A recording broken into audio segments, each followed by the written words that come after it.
तो हेलो दोस्तों, स्वागत है आपका अपने परिवार कल्चरल क्लासेस में। दोस्तों, मैं जैन सर आज लेके आ गया हूँ एक मजेदार चैप्टर। और इस चैप्टर का नाम है उसने कहा था। दोस्तों, हम लोगों ने कल पढ़ा था कि उसने कहा था चैप्टर कल हम लोग स्टार्ट किए थे। आज इसका सेकेंड पार्ट है, जो कि आज के इस क्लास में हम लोग इस चैप्टर को बहुत अच्छी तरीके से समाप्त कर देंगे। ठीक दोस्तों, हम लोग अब तक देखें कि लाना सिंह एक लड़की को टांगे वालों के नीचे आने से बचाता है। और वे लोग चौक के दुकान में आए थे और वो लोग जो पहनावा पहने हुए थे उससे वह प्रतीत होता था, यह जान पड़ता था कि वे दोनों कौन समुदाय से हैं, सिख समुदाय से हैं। ठीक, लहना सिंह लड़की को यह पूछते हुए छेड़ता है कि तेरी कुर्माई हो गई। लड़की धत कहकर भाग जाती थी। एक दिन वैसे ही चिढ़ाने के लिए कहा कि तेरी कुर्माई हो गई, तो लड़की का आंसर क्या था, जवाब क्या था कि हाँ हो गई। कब? तो लहना सिंह ने बोला, कल। देखते नहीं, यह रेशम से कढ़ा हुआ सालू। यह कहते हुए लड़की ने घर गिरा ली, लड़के ने भी घर गिरा ली। और लहना सिंह पता नहीं क्या क्या कर बैठा। रास्ता में एक वैष्णवी को टक्कर मार दिया। वैष्णवी उसको कहने लगा, अबे अंधा, तुमको कुछ दिखता है भी या नहीं, अच्छे से जाना। ठीक, उसके बाद युद्ध युद्ध यानी कि वह फौज में भर्ती हुए तो उसमें था पलटन का विदूषक। उसका जो पलटन था, उसका विदूषक मतलब होता है जोकर। उसको हंसाने वाला कौन था पलटन का विदूषक? बजीरा सिंह। ठीक दोस्तों, हम लोग यहाँ तक देखे। और उसमें था बोधा सिंह, सूबेदार हजारा सिंह। ठीक ना, सूबेदार हजारा सिंह कौन था? बोधा का पिताजी था। ठीक ना। ठीक, तो दोस्तों अब तक हम लोगों ने यहाँ तक देखा है कैसे वह बोधा का रक्षा करता है, कैसे वह बोधा को अपना सब कुछ उतार के देता है, अपना जर्सी उतार के देता है, अपना कोट उतार के देता है, उसको सूखे तख्ते पर सुलाता है, अपने ही खुद किचन में फंसे रहता है दिन भर। ठीक दोस्तों, हम लोग यहाँ तक देखे हैं। चलिए देखते हैं आगे क्या कहता है। जो हुक्म। चुपचाप सब तैयार हो गए। बोधा भी कंबल उतार कर चलने लगा। ठीक दोस्तों, लेफ्टिनेंट साहब बोला कि चलो तुम चले जाओ, जब तक मेरा हुक्म ना आए तब तक तुम वहीं पे डटे रहना जहां पर जर्मन लोग आए हैं। ठीक, तो सब चलने लगे, सब चुपचाप तैयार हो गए। और बोधा सिंह जो बीमार पड़ा था वह भी कंबल उतार के चलने लगा। तब लहना सिंह ने उसे रोका। लहना सिंह ने क्या किया? उसे रोका कि भाई रुको, तुम मत जाओ। लहना सिंह आगे हुआ। लहना सिंह क्या हुआ? आगे हुआ, चलते चलते आगे हुआ। तो बोधा के बाप सूबेदार ने उंगली से बोधा की ओर इशारा किया। उंगली से बोधा की ओर क्या किया? इशारा किया। ठीक, लहना सिंह समझकर चुप हो गया। पीछे 10 आदमी कौन रहे, इस पर बड़ी हुज्जत हुई। इस पर भी बड़ी बातचीत हुई कि पीछे और इसके पीछे और 10 आदमी कौन रहे भाई। कोई ना रहना चाहता था, कोई रहना नहीं चाहता था। समझा बुझाकर सूबेदार ने मार्च किया। समझा बुझाकर सबको सूबेदार ने क्या किया? मार्च किया। पलटन साहब लहना की सिगरी के पास मुंह फेर कर खड़े हो गए। पलटन साहब जो थे वह सिगरी के पास खड़े हो गए। लहना की सिगरी के पास, जिसका लहना का जो पर्सनल सिगरी था उसके पास मुंह फेर कर खड़े हो गए। और जेब से सिगरेट निकालकर सुलगाने लगे। और जेब से क्या किया? सिगरेट निकाले और फूफू करने लगे, धुआं उड़ाने लगे। ठीक, 10 मिनट बाद उन्होंने लहना की ओर हाथ बढ़ाकर कहा। क्या कहा? कि लो तुम भी पियो, लो लाना सिगरेट तुम भी पियो। आंख मारते मारते लाना सिंह सब समझ गया। मुंह का भाव छिपाकर बोला, लाओ साहब। ठीक ना, क्या बोला? लाओ साहब। दोस्तों कहानी बहुत इंटरेस्टिंग है, आप लोग ध्यान से सुनिएगा, बहुत मजा आने वाला है। और दोस्तों आप लोग थोड़ा शेयर वेयर भी कर दीजिए ना इसको। थोड़ा सा आप लोग के लिए इतना मेहनत कर रहे हैं तो एक तो शेयर बनता है दोस्तों। ठीक ना, चलिए आगे बढ़ते हैं। हाथ आगे करते ही उसने सिगरी के उजाले में साहब का मुंह देखा। अरे बाप रे, अब क्या होने वाला है दोस्तों? ट्विस्ट आने वाला है कहानी में, आप लोग अंत तक बने रहिएगा। और बाल भी देखे। तब उसका माथा ठनका। उसका माथा में कुछ चेंज हुआ कि अरे भाई ये क्या है। तो अब क्या है ये दोस्तों, आप लोग ध्यान से सुनिएगा। कैप्टन साहब के पट्टियों वाले बाल एक दिन में कहाँ उड़ गए भाई, और उनकी जगह कैदियों के कटे कटे हुए बाल कहाँ से आ गए। उसका जो बाल था उसका लपटन का, तो उसका बाल बहुत बड़ा बड़ा था, पट्टियों वाला था एकदम पूरा। और वह सोचने लगा कि इसका बाल कहाँ उड़ गए, यह कैदी कैदी जो दोस्तों जेल में जो कैदी रहता है उसका बाल देखिएगा बहुत छोटा छोटा होता है, ठीक ना। इसलिए वो बोला कि एक कटे हुए बाल कहाँ से आ गए कैदियों जैसे, ठीक। देखते हैं आगे। शायद साहब शराब पिए हुए हैं। लहना ने मन में सोचा कि शायद साहब जी हैं शराब पिए हुए हैं और उन्हें बाल काटने का मौका मिल गया है। लहना सिंह ने जांचना चाहा। लहना सिंह ने सोचा कि नहीं, इसको चेक करते हैं क्या बात है। लेफ्टिनेंट साहब 5 वर्ष से उसकी रेजिमेंट में थे। क्यों क्यों चेक करना चाहा दोस्तों? क्योंकि वह लेफ्टिनेंट साहब के साथ 5 वर्ष से उसके रेजिमेंट में थे, यानी कि उसके उसके साथ ही रहते थे, ठीक ना। ठीक, तो देखिए आगे क्या कहता है लहना सिंह। क्यों साहब, हम लोग हिंदुस्तान कब जाएंगे? लहना सिंह लेफ्टिनेंट को कहता है कि क्यों साहब, हम लोग हिंदुस्तान कब जाएंगे? लड़ाई खत्म होने पर। क्यों? यहाँ क्या यह देश पसंद नहीं? नहीं साहब, शिकार के वही मजे यहाँ कहाँ। जो शिकार हम लोग करते थे उसका मजा यहाँ कहाँ है। आपको याद है कि पौरसाल नकली लड़ाई के पीछे आप गजाधारी जिले में शिकार करने गए थे। हम और आप गजाधारी जिले में शिकार करने गए थे, ठीक। तो लेफ्टिनेंट बोलता है हाँ हाँ वही, जब आप खोते पर सवार थे और आपका खान सामा अब्दुल्ला रास्ते के एक मंदिर में जल चढ़ाने को रह गया था। आपको याद है ये बात, ठीक। बेशक पाजी कहीं का, बेशक क्यों नहीं। सामने से वह नीलगाय निकली कि ऐसी बड़ी मैंने कभी नहीं देखी थी। सामने से नीलगाय निकली तो उसने बोला कि हाँ हाँ, इससे बड़ी नीलगाय हमने कभी नहीं देखी, आज देख रहा हूं पहली बार। और आपकी और आपकी एक गोली कंधे में लगी और पुट्ठे में निकली, ठीक। आपको एक गोली कंधे में भी निकली थी शिकार करते समय, और वह कहाँ जाके निकली थी? पुट्ठे में, ठीक ना। तो ऐसे अफसर के साथ शिकार खेलने में मजा है। ऐसे अफसर के साथ, आप लोगों के साथ ही तो शिकार खेलने का मजा है ना सर। क्यों साहब, क्यों साहब, शिमले से तैयार होकर उस नीलगाय का सिर आ गया था ना। शिमला जब हम लोग गए थे, वहां से जब तैयार होके आए थे तो नीलगाय का सिर भी उठा के लाए थे ना। आपने कहा था कि रेजिमेंट की मेस में ले जाएंगे, उसको मेस में ले जाएंगे, मेस में ले जाएंगे तो खाना पीना ही होता है दोस्तों, ठीक ना। हाँ, पर मैंने वह विलायत भेज दी। लेफ्टिनेंट साहब बोलता है, अब देखो क्या बोलता है कि हाँ पर मैंने वह विलायत भेज दिया है, ठीक ना। ऐसे बड़े बड़े सींग 2-2 फुट के तो होंगे। इसका जो सींग होता था बेचने के लिए वह 2-2 फुट के तो होंगे ही। हाँ, लहना सिंह 2 फुट 4 इंच के थे। अब लहना सिंह को बोलता है, लहना सिंह बोलता है कि 2 फुट 4 इंच के थे। तुमने सिगरेट नहीं पिया अभी तक? दोस्त तुम भी सिगरेट पियो ना। लहना क्या कर रहा है? तो लहना बोलता है, पीता हूँ साहब, दिया सलाई ले आता हूँ थोड़ा, उसके बाद पी लूंगा।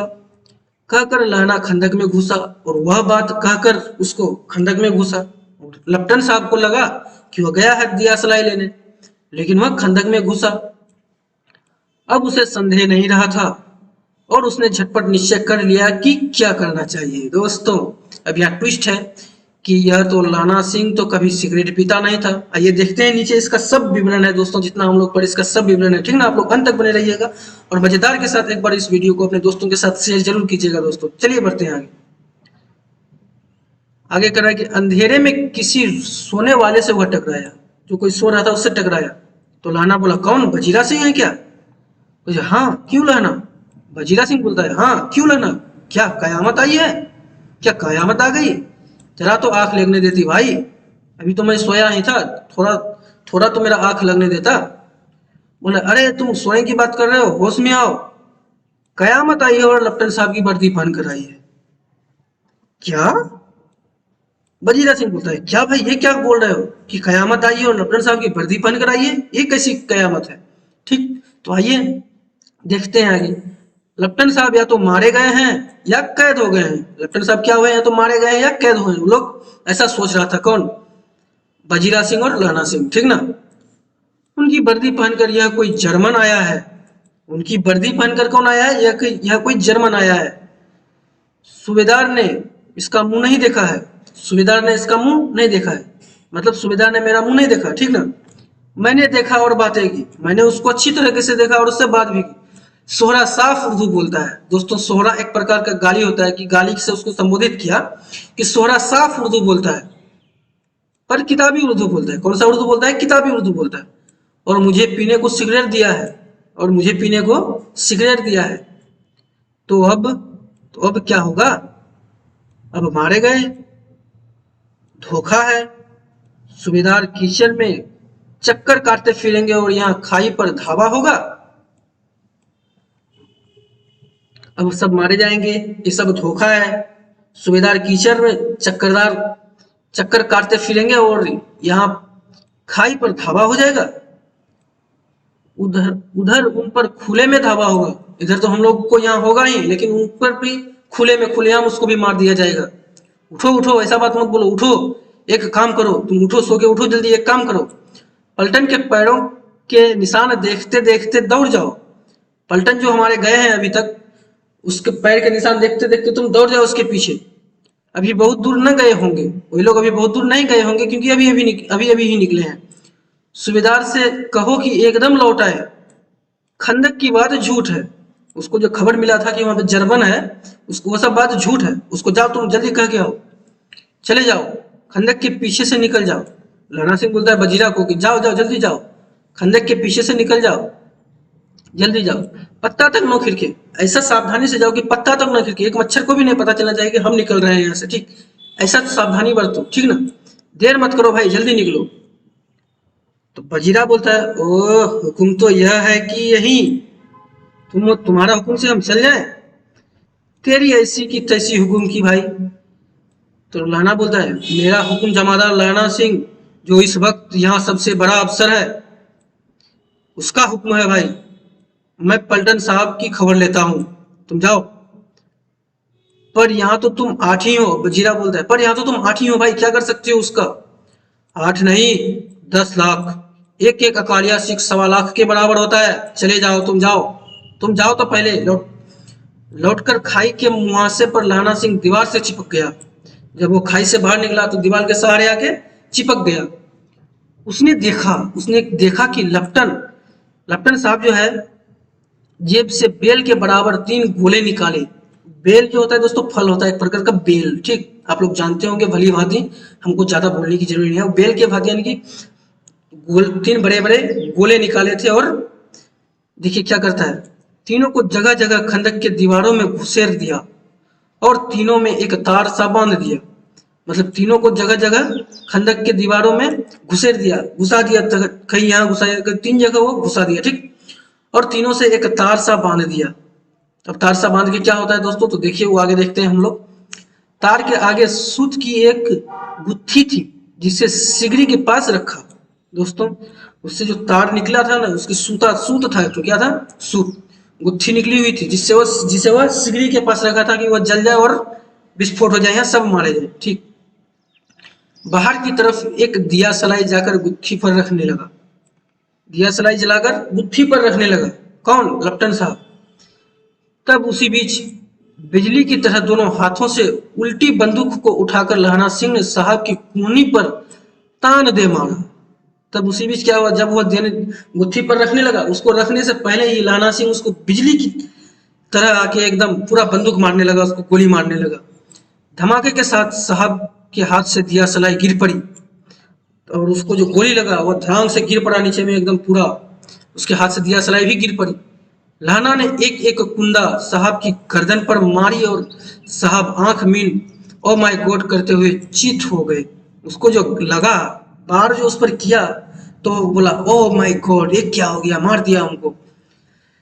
लाना सिंह ने तीनों गोलों को बीनकर मतलब खोजकर खंदक से बाहर फेंके और साहब को घसीटकर सिगड़ी के पास लिटाया।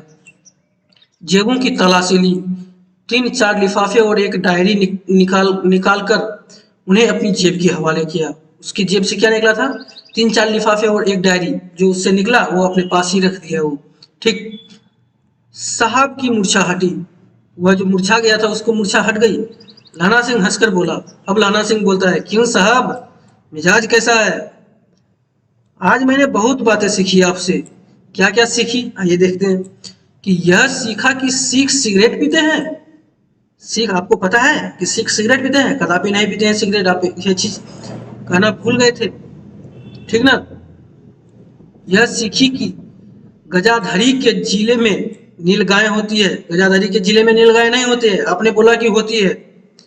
और उसके 2 फुट 4 इंच के सींग भी होते हैं, लेकिन ऐसा कुछ नहीं होता है। आप सब झूठ बोल रहे थे, तब हम आपको पकड़ लिए, ठीक ना। आइए देखते हैं, बहुत इंटरेस्टिंग है, आप लोग अंत तक बने रहिएगा। यह सिखा कि मुसलमान खानसामा मूर्तियों पर जल चढ़ाते हैं। मुसलमान खानसामा मूर्तियों पर जल थोड़े चढ़ाते हैं भाई, ये तो गलत बात है। और लेफ्टिनेंट साहब खोते पर चढ़ते हैं। लेफ्टिनेंट साहब भी खोते पर नहीं चढ़ते हैं, आप झूठ बोल रहे हैं। आपको तो कुछ पता ही नहीं है, क्योंकि आप नकली पलटन है। आप हम लोग को जो सो बात बोल रहे हैं हमको, तो हम पकड़ेंगे नहीं आपको, चल मार देंगे तुमको यहीं पे। पर यह तो कहो कि ऐसी साफ उर्दू कहाँ से सीख के आए थे आप? फंस गए ना आप यहाँ पे, ठीक। चलिए दोस्तों आगे बढ़ते हैं। हमारे पलटन साहब जो बिना डैम के 5 लफ्ज भी नहीं बोला करते थे। हमारे जो लेफ्टिनेंट साहब हैं, वो बिना डेमो क्लास के कुछ नहीं बोला करते थे, ठीक ना। आप जो है पूरा आके हमको सिगरेट दे रहे हैं, कभी हु बता रहे हैं, कभी हु बता रहे हैं। ये सब तो गलत बात है, आप फंसे गए हैं यहाँ पे। आपको मार कैसा लगा ये बात बताइए, मजा आया ना। लहना ने पतलून की जेबों की तलाशी नहीं ली थी। दोस्तों मैं भूल गया था कि पतलून पतलून के जेब में वह हाथ तलाशी लेना भूल गया था। साहब ने साहब ने मानो जाड़े से बचने के लिए दोनों हाथ जेबों में डाले। वह बचने के लिए ऐसा जान पड़ता था उसको देख के कि जाड़ से बचने के लिए वह दोनों हाथ अपने जेब में डाले हैं। लहना सिंह कहता गया, चालाक तो बड़े हो आप, चालाक तो बड़े हो, पर मांझे का लहना इतने बरस लेफ्टिनेंट साहब के साथ रहा है। तुम चालाक हो इससे कोई फर्क नहीं पड़ता है, लेकिन मैं भी कहाँ का हूँ, लाना सिंह कहाँ का है, मांझे का। आप लोग याद रखिएगा, आप लोग कमेंट में जरूर बताइएगा दोस्तों कि मांझे लाना सिंह कहाँ का था, मांझे का था। लाना सिंह का घर कहाँ था, मांझे का था, ठीक। लाना सिंह को इतना चकमा देना आसान नहीं है।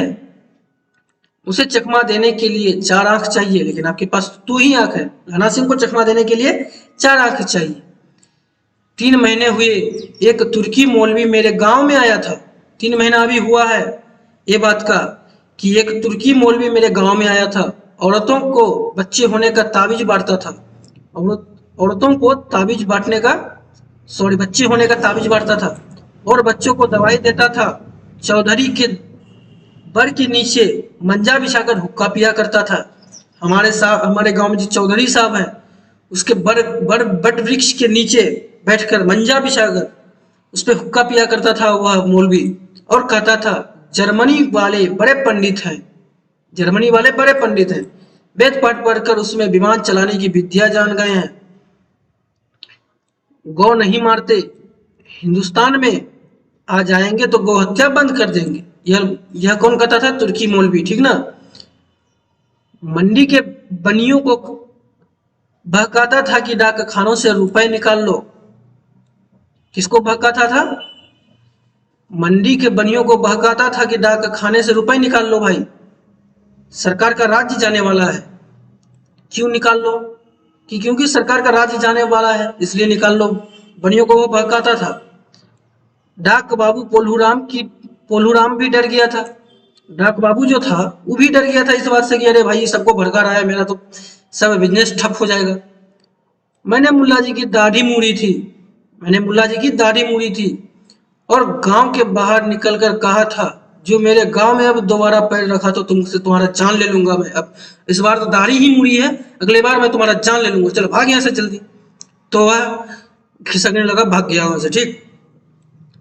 साहब जी जेब से पिस्तौल चला, साहब जी की जेब में से पिस्तौल चला और लहना की जांग में गोली लगी, लहना की जांग में गोली लगी। इधर लहना की हेनरी मार्टिन के 2 फायरों ने साहब की कपाल क्रिया कर दी। धड़ाका सुनकर सभी दौड़ आए। दोस्तों हेनरी मार्टिन गन का नाम है, क्या है, हेनरी मार्टिन गन का नाम है। इसका 2 ही गोली लगने पर उसका कपाल क्रिया हो गया, यानी कि उसको राम राम सत्य हो गया उसका, किसका, नकली लेफ्टिनेंट का। और इसका जो धमाका सुनकर सभी दौड़ आए। बोधा चिल्लाया, बोधा जो सोया हुआ था दोस्तों बिस्तर पर, बीमार से बुखार लग गया था उसको, वो भी चिल्लाया, अरे क्या है भाई, क्या हुआ। लहना सिंह ने उसे तो कहकर यह कहकर सुला दिया कि अरे भाई तू सो जा, एक कुत्ता आया था मार दिया, एक कुत्ता आया था उसे भी मैंने मार दिया और औरों को संभाल कर दिया। और जो सब आए थे दौड़ के, लाना सिंह तो नहीं, आप सॉरी, बोधा सिंह तो नहीं आ पाया दौड़ दौड़ के, क्योंकि वह बुखार से पीड़ित था। इसलिए उसको सिर्फ बोल दिया कि कोई कुत्ता आया था उसको मार गिराया, और जो सब आया उसके पास में सबको बोल दिया कि उसको सबको सब हाल कर दिया कि ऐसा ऐसा हुआ, ठीक ना। सब बंदूकें लेकर तैयार हो गए, सब जितना भी थे उसके पास, वो लोग जितना भी थे, जितना भी सैनिक थे, सब बंदूक लेकर तैयार हो गए। लाना ने साफा फाड़ कर घाव की दोनों तरफ पट्टियां कसकर बांधी, घाव की दोनों तरफ पट्टियां कसकर बांधी। घाव मांस में ही था, घाव का था मांस में ही था। पट्टियों से कसने से लहू निकलना बंद हो गया था। दोस्तों ऑटोमेटिक ही जब आपका उंगली कट जाता है तो आप भी दाबते हैं, उसको दाब के रहते हैं कि ताकि इससे ज्यादा खून नहीं निकले, ठीक ना। यही किया लहना सिंह ने, ठीक ना। उतने में 70 जर्मन चिल्लाकर खाई में घुस पड़े। 70 जर्मन, कितना जर्मन थे दोस्तों? दोस्तों आप लोग को यहाँ से क्वेश्चन पूछ सकता है शानदार तरीके से कि कितने जर्मन चिल्लाकर खाई में घुस पड़े थे। आप लोग ये लाइन को हाईलाइट कर दीजिएगा, बहुत ही इंपॉर्टेंट लाइन है ये, कि कितने जर्मन थे जो खाई में घुस पड़े थे, ठीक। तो आपका आंसर होना चाहिए 70 जर्मन। कितना जर्मन? 70 जर्मन। सिखों की बंदूकों की बाढ़ आने से पहले ढाबे को रोका। सिखों की बंदूकों की बाढ़ आने से पहले उसने ढाबे को रोका, उसने हमले को रोका, दूसरे को रोका, एक दूसरे को रोकता गया। पर यहाँ थे 8। लाना सिंह तक तक कर मार रहा था, वह खड़ा था और लेटे हुए था, खड़ा था और लेटे हुए था, और एक एक सैनिक को, जर्मन सैनिक को मार रहा था, तका तक धाए धाए धाए पूरा। और वह 70 थे, यह तो 8 ही थे लेकिन वह 70 थे, ठीक। अपने मुर्दा भाइयों के शरीर पर चढ़ चढ़ कर जर्मन आगे घुसाते थे। थोड़े से मिनटों में वह अचानक आवाज आई, थोड़े से मिनटों में वे मारे गए बहुत सारे, लेकिन कुछ जो था सिपाही अपने मुर्दों भाइयों के शरीर पर चढ़कर घुसे आ रहे थे। तब देखिए क्या कहता है कि अचानक आवाज आई, वाह गुरुजी की फतह, वाह गुरुजी की फतह, वाह गुरुजी का खालसा। और धड़ाधड़ बंदूकों के फायर जर्मनों की पीठ पर पड़ने लगी। बंदूकों का फायर यानी कि बंदूकों का गोली पड़ने लगी जर्मनों के पीठ पर। एन मौके पर जर्मन 2 चक्की के पाटों के बीच में आ गया। जर्मन कहाँ गया? 2 चक्की के पांडों के बीच में आ गया, ठीक। पीछे से सूबेदार हजारा सिंह के जवान आग बरसाते थे। सूबेदार हजारा सिंह अब आ गया वहां पर, जो वहां गया था, उसको जो झूठी खबर मिली थी, ठीक ना। और सामने लाना सिंह के साथियों के संगीन चल रहे थे। दोस्तों संगीन का मतलब क्या होता है आप लोग को बता दें कि दोस्तों संगीन का मतलब होता है कि साथियों के साथ संगीन चल रहे थे, देखभाल चल रहा था, संगीन उसके साथ चल रहे थे, ठीक। पास आने पर पीछे वाले ने भी संगीन पिरोना शुरू कर दिया। दोस्तों पीछे आने पर भी संगीन पिरोना शुरू कर दिया, ठीक दोस्तों। एक किलकारी और अकाल सिखा दी फौज आई, वाह गुरुजी दा फतह, वाह गुरुजी दा खालसा, सत श्री अकाल पुरुष। और लड़ाई खत्म हो गई। दोस्तों यहाँ क्या हुई? अब लड़ाई खत्म हो गई। लेफ्टिनेंट साहब भी आ गए उधर से, धड़ाधड़ फायर करने लगे, एकदम पूरा जर्मन के पीठ पर पूरा आग बरसाने लगा, एकदम सब जर्मन मर के खत्म हो गया एकदम। तब इसके बाद क्या एक किलकारी आई, मतलब कोई बोला कि अकाल सिखा दी फौज आई, वाह गुरुजी दी फतह, वाह गुरुजी दा खालसा, सत श्री अकाल पुरुष। और लड़ाई खत्म हो गई। दोस्तों 63 जर्मन या तो खेत रहे या करा रहे थे, यानी कि घायल हो गए थे या मारे गए थे। सिखों में 15 के प्राण गए थे। जिस लाना सिंह का जो टीम था उसमें 15 सैनिकों की जान चली गई थी। सूबेदार के दाहिने कंधे में भी गोली आर पार निकल गई। सूबेदार के दाहिने कंधे में जो था उसका गोली लगा था और आर पार निकल गया था, उसको और कुछ ज्यादा चोट नहीं लगा था, ठीक ना। लाना सिंह की पसली में एक गोली लगी थी। लाना सिंह का जो पसली था उसमें एक गोली लगा था। उसने घाव को खंदक की गीली मिट्टी से पूरा कर लिया था, यानी कि भर दिया था। बाकी का साफा कसकर कमरबंद की तरह लपेट लिया। किसी को खबर न हुई कि लाना के दूसरे घाव भारी घाव है। इसका जो दूसरा घाव था बहुत ही भारी घाव था, वह उसी के कारण मरने वाला है दोस्तों। बहुत ही दुखद कहानी है, आइए सुनते हैं, ठीक ना। लड़ाई के समय चांद निकल आया था, लड़ाई के समय चांद निकल आया था, ऐसा चांद जिसके प्रकाश से संस्कृत कवियों का दिया हुआ छही नाम सार्थक होता है, संस्कृत का दिया हुआ छही नाम सार्थक होता है। और हवा ऐसी चल रही थी कि जैसी बाणभट्ट की भाषा में दंत बनोपदेशाचार्य कहलाती है। किसकी भाषा में? बाणभट्ट की भाषा में दंत बनोपदेशाचार्य कहलाती है। ठीक दोस्तों, चलिए देखते हैं आगे, बहुत मजा आने वाला है, आप लोग अंत तक बने रहिएगा। और अगर आप चैनल पर नए हैं तो चैनल को सब्सक्राइब करके बेल आइकन को जरूर प्रेस कर दीजिएगा, ठीक ना। देखते हैं आगे। वजीरा सिंह कह रहा था कि कैसे मन भर फ्रांस की भूमि मेरे बूटों से चिपक रही थी। कैसे फ्रांस की भूमि, जब हम गए थे फ्रांस तो कैसे वह भूमि मेरे पैरों के बूटों से चिपक रही थी। जब मैं दौड़ा दौड़ा सूबेदार के पीछे भाग गया, जब मैं दौड़ा दौड़ा सूबेदार के पीछे भाग गया, जमीन चिपक रहा था तो मैंने दौड़ा दौड़ा सूबेदार के पीछे भाग रहा था। ठीक दोस्तों, एक बता दें आपको कि जब विश्व युद्ध हुआ था तब भारत जो था फ्रांस की तरफ से लड़ रहा था जर्मनी के साथ, ठीक है। यहाँ वही कह रहा है कि जब हम लोग फ्रांस में इस जमीन पे हैं, यानी कि भारतीय लोग गए थे फ्रांस से तब लड़ रहे थे जर्मन के साथ, ठीक ना। वही कह रहा है वजीरा सिंह कि मन भर फ्रांस की भूमि मेरे बूटों से चिपक रही थी जब मैं दौड़ा दौड़ा सूबेदार के पीछे गया था। सूबेदार लहना सिंह से सारा हाल सुना और कागजात पाकर उसकी तुरंत बुद्धि को सराह रहे थे और कह रहे थे कि तू न होता तो आज सब मारे जाते। क्या कह रहा था? हाल सुना और कागजात पाकर उसकी तुरंत बुद्धि से सराह रहे थे कि कह रहे थे कि तू न होता लाना तो आज सब यहाँ पर मारे जाते। भाई, तूने आज सबकी जान बचाई है। इस लड़ाई की आवाज 3 मील दाहिने ओर एक खाई वालों ने सुन ली थी। 3 मील दाहिने ओर भी एक खाई थी। वहां पर जो रहने वाला लोग था वो लोग भी सुन लिया था। उन्होंने पीछे से टेलीफोन कर दिया था कि वहां से झटपट 2 डॉक्टर और 2 बीमार ढोने की गाड़ियां चली जो कई 1.5 घंटे के अंदर आ पहुंची।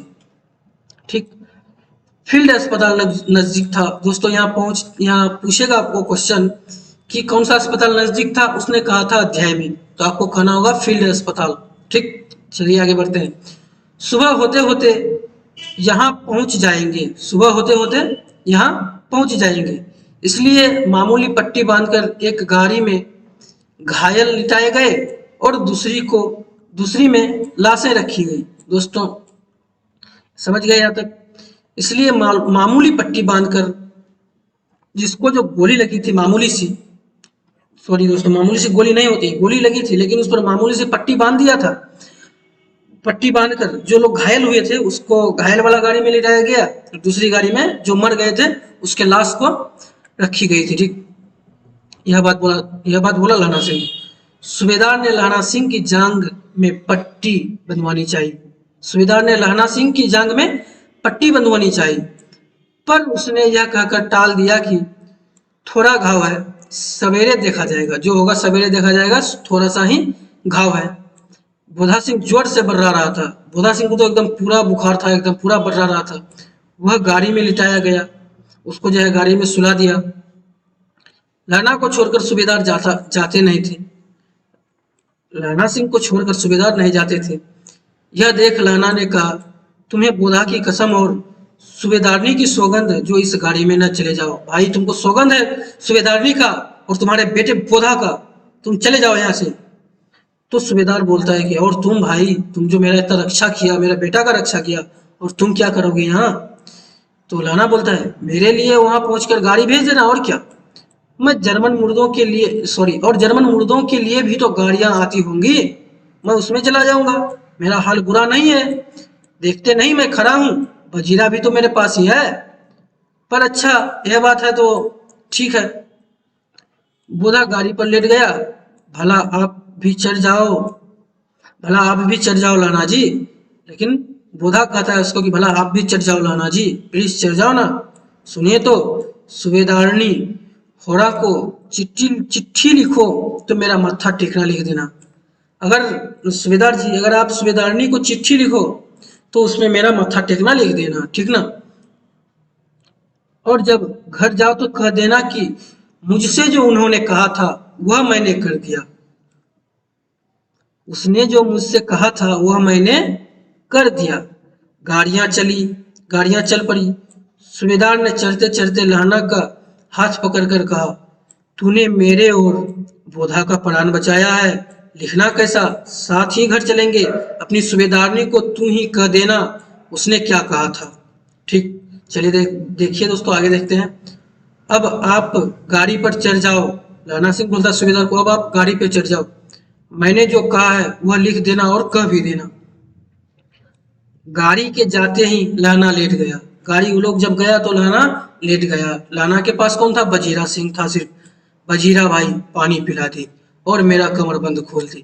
भाई वह तो, उसको जो गोली लगी थी जांग पे, वह तो तर हो रहा था एकदम। उसको बजीरा को बोला, भाई तू मुझको पानी पिला दे और मेरा कमरबंद जो हम बांधे थे उसको तू खोल दे। तर हो रहा है भाई, बहुत दर्द हो रहा है, तर हो रहा है, खोल दो। तर का मतलब दर्द हो रहा है, बहुत तड़प रहा हूँ मैं, जल्दी खोल दो इसको।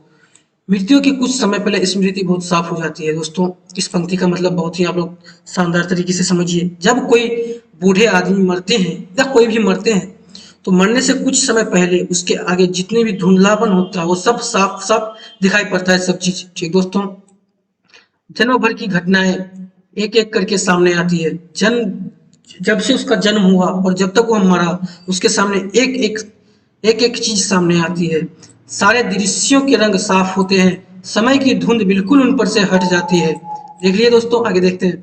लाना सिंह 12 वर्ष का है, अमृतसर में मामा के यहाँ आया हुआ है। दही वाले के यहाँ, सब्जी वाले के यहाँ, हर कहीं उसे एक 8 वर्ष की लड़की मिल जाती है। दोस्तों यहाँ से एक बहुत ही मजेदार क्वेश्चन पूछता है हर बार कि 8 वर्ष की लड़की, लड़की की वर्ष कितना थी? 8 वर्ष। लड़की कितने वर्ष की थी? तो दोस्तों 8 वर्ष की थी। कितने वर्ष की थी? 8 वर्ष की, आप लोग को याद रहेगा। और लड़का कितना वर्ष का था, यानी कि लाना सिंह कितना वर्ष का था? दोस्तों 12 वर्ष का, आप लोग याद रखिएगा। दोस्तों आप लोग कमेंट में भी बताइएगा कि लाना सिंह कितने वर्ष का था और लड़की कितने वर्ष की थी, ठीक ना, जब उससे वह मिले थे। उसे एक 8 वर्ष की लड़की मिल जाती है। ठीक दोस्तों, अब देखते हैं आगे। जब वो पूछता है तेरी कुर्माई हो गई, जब वो क्या पूछता है दोस्तों? तेरी कुर्माई हो गई, तब धत कहकर वह भाग जाती है। धत कहकर क्या करती है? भाग जाती है, वह शर्मा जाती है और भाग जाती है। एक दिन उसने वैसे ही पूछा तो उसने कहा, हाँ कल हो गई, देखते नहीं है रेशम के फूलों वाला सालू। दोस्तों रेशम के फूलों वाला सालू मतलब रेशम के फूलों वाला दुपट्टा। ठीक, सालू मतलब दुपट्टा। सुनते ही लाना सिंह को दुख हुआ, उसका दिल टूटा। वह क्रोध में आ गया कि यह क्या हो गया, यह मैंने क्या सुन लिया कि इसकी कुर्बानी हो गई। मैं तो इससे प्रेम करता था। लेकिन अब देखिए यह प्रेम कहाँ तक जाता है दोस्तों। आप लोग को भी ऐसा होना चाहिए, निस्वार्थ प्रेम होना चाहिए आप लोग को किसी के प्रति, ठीक ना, तभी आप लोग कुछ कर सकते हैं, दुनिया में सक्सेस कर सकते हैं। ठीक, वजीरा सिंह पानी पिला दे, वो बार बार वजीरा सिंह को क्या कर रहा था? पानी पिला दे, पानी पिला दे। दोस्तों यह भी एक मजेदार क्वेश्चन है कि लाना सिंह बार बार वजीरा सिंह को क्या कर रहा था? लाना सिंह बार बार वजीरा सिंह को क्या कर रहा था? तो यह कर रहा था कि वजीरा भाई तुमको पानी पिला दे। बस 25 वर्ष बीत गए। लाना बोलता है 25 वर्ष बीत गए, अब लाना 77 राइफल्स में जमादार हो गया है। लाना सिंह नंबर 77 राइफल्स में जमादार हो गया है। उस 8 वर्ष की कन्या का ध्यान ही नहीं रहा, उस 8 वर्ष की कन्या का ध्यान ही नहीं रहा उसको। ना मालूम वह कभी मिली भी थी या नहीं, उसको यह भी नहीं पता था कि वह कभी हमको मिली थी या नहीं मिली थी। 7 दिन की छुट्टी लेकर जमीन के मुकदमे के पैरवी करने वह अपने घर गया था। वहां रेजिमेंट के अफसर की चिट्ठी मिली कि फौज लाम पर जा रही है। फौज कहाँ पर जा रही है? लाम पर जा रही है, फौरन चले आओ, फौरन चले आओ। साथ ही सूबेदार हजारा सिंह की चिट्ठी मिली कि मैं और बोधा सिंह भी लाम पर जाते हैं। सूबेदार जी को जब चिट्ठी मिला तो वह कह दिया कि लाना सिंह भी मेरे साथ जाता है लाम पर। ठीक दोस्तों, तो लौटते समय हमारे घर होते जाना। लाना सिंह को बोलता है सूबेदार कि सुनो लाना भाई, तुम जब आओगे, जब हम लोग चलेंगे साथ पर लाम पर, तो मेरे घर होते हुए आना, दोनों साथ चलेंगे। सूबेदार का घर रास्ते में पड़ता था और सूबेदार उसे बहुत चाहता था, सूबेदार उसे बहुत चाहता था, उसका घर रास्ते पर ही पड़ता था, ठीक ना। लहना सिंह सूबेदार के यहाँ पहुंचा। लहना सिंह कहाँ पहुंचा? सूबेदार के यहाँ। जब चलने लगे तब सूबेदार बेड़े में से निकल कर आया, बेड़े में से निकल कर आया, बोला, लहना सूबेदारनी तुमको जानती है भाई, बुलाती है, जा मिला उससे, सूबेदारनी से, तुमको बुलाती है और तुमको जानती भी है। लहना सिंह भीतर पहुंचा, लहना सिंह गया घर के अंदर। सूबेदारनी मुझे जानती है? कब से जानती है भाई, कब से जानती है तू, मुझको बता। रेजिमेंट के क्वार्टरों में तो कभी सूबेदार ने घर के लोग नहीं रहे, सूबेदार के घर के लोग रेजिमेंट के क्वार्टरों में तो कभी नहीं रहे, तू मुझको कैसे जानती है? दरवाजे पर जाकर मत्था टेकना कहा। दरवाजे में जाकर उसने सूबेदारनी से क्या कहा? सलाम सूबेदारनी जी। आशीष सुनी, लहना सिंह चुप। उसकी बात सुनी और लहना सिंह चुप। आशीष अब क्या सुनता है लहना सिंह? सूबेदारनी कहती है, मुझे पहचाना लहना सिंह? लहना सिंह बोलता, नहीं पहचाने। तेरी कुरमाई हो गई, धत कल हो गई, देखते नहीं ये रेशम बूटों वाला सालू अमृतसर में, ठीक दोस्तों, बोलता है तेरी कुरमाई हो गई, धत कहकर जो हम भाग जाते थे और जो कह रहे थे एक दिन कि हाँ हो गई, मैं वही लड़की हूँ अमृतसर में जो हम कहे। भावों की टकराहट से मूर्छा खुली। वह जो भाव के इसमें बंधे हुए थे, लहना सिंह को एकदम से हार्ट अटैक जैसा लगा कि ओ माय गॉड, ये क्या हो गया, यह तो वही लड़की है, यह कैसे हो सकता है। ठीक दोस्तों, करवट बदली, पसली की घाव, वह निकला। वह सोच रहा था कब, जब उसको गोली लगा था, वह चित्त से पड़ा हुआ था, तब वह यह बात सोच रहा था। तो वह सोचते सोचते उसका घाव पिघल गया, यह बात सोचते सोचते। ठीक, बजीरा पानी पिला दे, बजीरा पानी पिला, उसने यह बात कहा था हमको। ठीक, मुझको नहीं जानते? कैसे नहीं जानते? आइए आओ, मैं तुमको याद दिलाता हूँ कि मैं वही लड़की हूँ जो तुमको धत खाकर भाग जाते थे। तुम हमको एक बात बार बार कहते थे कि तेरी कुर्बानी हो गई, ठीक ना। चलिए दोस्तों, आगे देखते हैं क्या है। स्वप्न चल रहा है। क्या चल रहा है दोस्तों? स्वप्न चल रहा है। सूबेदारनी कह रही है, मैंने तेरे को आते ही पहचान लिया। स्वप्न उसका चल रहा था और लहना सिंह मन में सोचता है, उसको बताता है, किसको बताता है? बजीरा सिंह को बताता है कि सूबेदारनी कह रही थी मैंने तेरे को आते ही पहचान लिया। एक काम कहती हूँ, करेगा? मेरे तो भाग फूट गए, मैं तुमको एक काम कहती हूँ, करना। ये मेरा तुमसे प्रार्थना है, ठीक ना। मेरे तो भाग फूट गए, सरकार ने बहादुरी का खिताब दिया है, सरकार ने भी बहादुरी का खिताब दिया है। लायलपुर में जमीन दी है। कहाँ दोस्तों? यहाँ से एक क्वेश्चन पूछता है कि सूबेदार हजारा सिंह को जमीन कहाँ दी गई है? बहादुरी का खिताब, जमीन कहाँ दी गई है? तो लायलपुर में दी गई है। ठीक दोस्तों, आज नमक हलाली का मौका आया है, आज जो है नमक हलाली का मौका आया है, पर सरकार ने हम तीमियों पर घगरियां पलटन क्यों न बना दी? हम लोगों को भी पलटन क्यों नहीं बना दिया सरकार ने? जो मैं भी सूबेदार जी के साथ चल जाती, घर पर नहीं रहने पड़ता, हम भी जाते लड़ाई करते एकदम दुश्मनों के साथ। तो सूबेदारनी बोलती है, एक बेटा है मेरा एक बेटा है, फौज में भर्ती हुए उसे एक ही वर्ष हुआ है। फौज में भर्ती हुए उसे कितने वर्ष हुए हैं? 1 वर्ष हुआ है। ठीक, उसके पीछे 4 और हुए, पर एक भी नहीं जिया, सब मर गए, एक भी नहीं जिया। सूबेदारनी रोने लगी। यह बात कहकर दोस्तों, जब एक माँ एक बेटे से अलग होता है तो एक माँ को बहुत दुख होता है। तो दोस्तों, आप लोग से यही कहना चाहते हैं कि अपने माँ और पिताजी जितना से बहुत अधिक से अधिक प्यार करें, और कभी अपशब्द अपने माँ को मत बोले, अपने पिताजी को मत बोले, एक भी अपशब्द। ठीक दोस्तों, आप लोग से बिना निवेदन है। ठीक, तो चलिए आगे देखते हैं। आप दोनों जाते हैं, सॉरी दोस्तों, अब दोनों निकल पड़ते हैं, लहना सिंह और सूबेदार हजारा सिंह।